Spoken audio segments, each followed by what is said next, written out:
Thomas Wiesel. On commence avec un petit tour d'horizon de ce qu'il s'est passé pendant les vacances de Pâques, en sport d'abord. Oui, en football français, Luzenac, un village de 950 habitants, a accédé à la Ligue 2 de football en France, qui est le record du plus petit village. En Suisse, en Super League, on a bien Sion, qui est un village de 29 000 habitants. Foot suisse, justement, la finale de la Coupe de Suisse a donné lieu à de nombreux dégâts. C'était à Berne. Ouais, d'ailleurs, Berne veut se débarrasser du match et c'est peut-être Genève qui va le récupérer. Il paraît que l'emplacement du stade de Genève est adapté pour les supporters virulents parce que la gare est à 100 mètres et le chemin jusqu'au stade est inhabité. Bon, les tribunes aussi. Ça peut pas leur faire de mal, quelques dégâts à la Praille. Depuis quelques années, le seul truc qui endommage le stade, c'est les tirs non cadrés des attaquants de Servette. Du basket maintenant. Avec une bagarre générale qui a éclaté dans un match de play-off entre Fribourg et Neuchâtel. Match finalement remporté par Fribourg.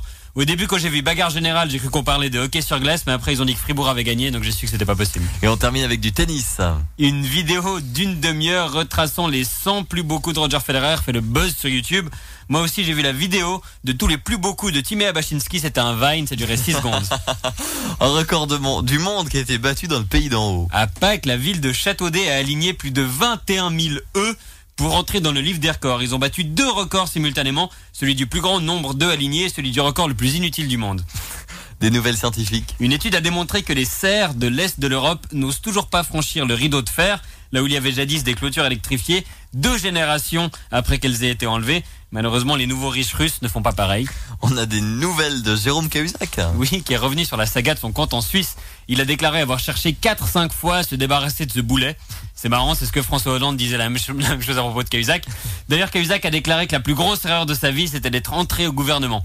C'est vrai qu'entre briser la loi et mentir à tout le monde et bosser pour François Hollande, l'erreur, c'est de bosser pour François Hollande. Et puis on pourrait avoir une nouvelle résidente helvétique. Scarlett Johansson, jeunesse, a annoncé qu'elle aimerait bien déménager en Suisse pour le ski, l'air frais, la fondue et les paysages idylliques. Bien sûr. Pour une fois que ça nous rapporte quelqu'un de plus frais que Roger Moore ou Tina Turner, ce serait bien. Scarlett a ajouté qu'elle ne mangeait plus de fondue depuis quelques années, mais qu'elle aimait bien être entourée de gens qui aimaient ça. Ah, bah c'est comme moi avec la fellation alors. Oh, merci Une belle Thomas. journée sur LFM. C'est ça, oui.